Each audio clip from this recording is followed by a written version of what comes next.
So, hey guys, I thought I'd take a minute to explain a few things. I don't know if anybody knows what a cochlear implant is, but I have one myself. And as you can see, this piece of miniature computer up here with a magnet sticks on my head. And basically, I was born with a hereditary hearing loss, and my dad, my second oldest brother, my oldest sister, myself, my aunt, and my two cousins, we all have this cochlear implant. And what it is basically is computer chip up there. You can see the scar up there, um, and they cut it.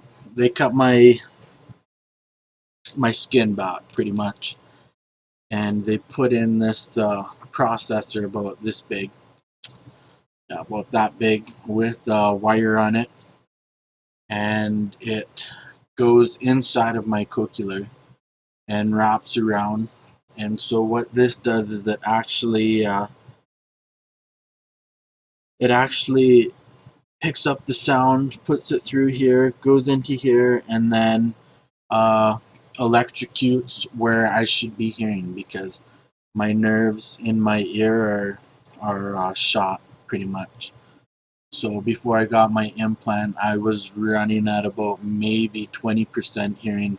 And funny story, actually, just growing up through school, I always had a hearing issue, and so um, made it pretty tough like that to have friends, because nobody really understands what it's like growing up like that, to not be able to be a part of something. And so you miss out on a lot. And yeah, you miss out on quite a bit. And you actually don't even realize how much you miss out until you get something like this done, where your hearing is gradually going down throughout all of school. And then you get to be 31 years old, get an implant, and your whole life changes. Like, I was off work for 3 months after they did the implant, and then I went back to work, and I was the car salesman. And it still took another 6 months, maybe more, before I could actually start hearing pretty good. So I'm a car salesman selling cars on the phone, making phone calls and stuff, and it's it was super frustrating going from 20%, and then when they did this, I lost all my hearing from here, so I was just wearing a hearing aid, and so then went from two hearing aids to one, so I only had actually like 9% hearing for 3 months before they hooked me up, and totally messed up my balance and everything. Um, 3 months after I got my implant, I was back to work. 3 months after that, I got married to a beautiful wife who was a nurse, and yeah, everything just changed from there. Like, you start seeing how much you miss out by not having hearing. So it makes you start appreciating things a lot different. So I still struggle to this day with voice chat or phone calls, because my whole life I've been a lip reader. I've lip read. I've went for speech therapy ever since I was 4 years old till I was like 12. So after getting my implant, I've talked to other people who didn't hear as good as me throughout my life, and I've noticed speech impediment that people have, and I still have it. I still struggle with vocabularies and stuff because throughout all of school, teachers, when I was going through elementary and junior high and high school, people, they, especially teachers, they didn't they didn't take the knowledge, and they didn't have the compassion that teachers seem to have now, where they didn't consider what my hearing was doing for my learning. So rather than sitting me up at the front of the class and um, sitting me at the front of the class and making sure that I hear what they're saying, I've actually had one teacher in grade 7 pretty much called me a fucking retard and wanted to send me to special ed classes and just constantly picked on me. Which, when you're in grade 7 and you're already getting bullied, and then you have a teacher bullying you too, it just creates a lot of fucked up situations. So, that's why I've changed a lot of who I am and how I play games, I guess. Um, I really appreciate being part of a community that I like. Like, I have a hard time in real life being in group situations, but when I'm on a game and when I'm part of a group and I'm working with people and we're communicating, and I pretty much um, I pretty much show people who I really am through a game. I like to dedicate my time to helping people and stuff, and so yeah, I guess you could say if it wasn't for going bald, I probably would still have hair. But after trying to do your hair for like 30 minutes, you just shave it off. It's like, whatever. I'm not going to spend my time trying to do my hair. So I've started actually noticing people look at you different when you have a certain style, and I've started to like that. I started liking people staying away from me because rather than going and having people talk to me and come up to me and say, "Hey, what's that on your ear?" I'd rather them just leave me the fuck alone because I don't hear things how other people hear. So then, think of it as Jeopardy, when you got the whole phrase out there and you take out 6 of the 10 words.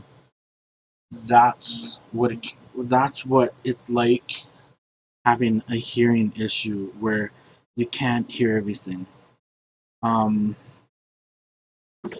so people start thinking that you're different because you take your time thinking of what you're gonna say next. You don't hear lyrics in music, so I can listen to hip hop. I can listen to Mariah Carey. I can listen to Korean pop music. I can listen to any kind of music, and it all sounds the same. There's just sounds. I might pick out maybe one or two from the chorus. Other than that, it's just you don't pick out lyrics until you actually go on the internet and you look up the lyrics and you follow the song and you train your brain and you start like learning the lyrics by reading along with it. But then your brain is still tricking you because you're thinking, um, no, no, I know that's what the lyrics are, but I know what I heard. And so it's a really embarrassing experience when you're talking to people on the streets or anywhere. and you somebody asks you a question like, "Hey, you dropped your wallet," and you're like, "No, I'm good." You're like, "Hmm? No, no, sir, you dropped your wallet." No, no, I'm good. Thanks anyways. Like, you're okay. You're messed up, and that's pretty much my whole way of my whole way my life has been pretty much up until yeah.